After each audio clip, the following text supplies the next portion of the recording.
Il tente de se faire respecter. Moi, j'assume qu'on ait brandi des menaces et maintenu un dialogue, parce que ça a permis à nos pêcheurs d'avoir un peu plus de 50% des licences aujourd'hui. Il faut voir aussi ce verre à moitié plein, mais c'est totalement insuffisant et totalement inacceptable. Donc maintenant, il faut parler le langage de la force, parce que je crains que malheureusement, ce gouvernement britannique-là ne comprenne que cela. Ce n'est pas la guerre, c'est un combat. Les Français et les pêcheurs ont des droits.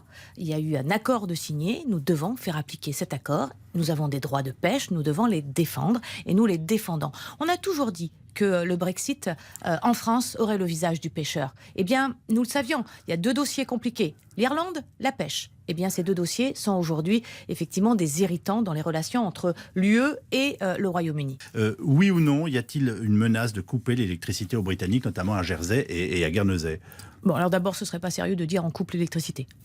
Par contre, oui, nous avons des mesures en matière, là aussi, de sanctions que nous pourrions mettre en place sur la question notamment des tarifs que nous pourrions revoir. Mais je vous annonce 4 mesures, puisque la 4e, c'est le renforcement des contrôles des camions à destination et en provenance du Royaume-Uni. Bien entendu, nous travaillons également sur d'autres mesures si c'était nécessaire.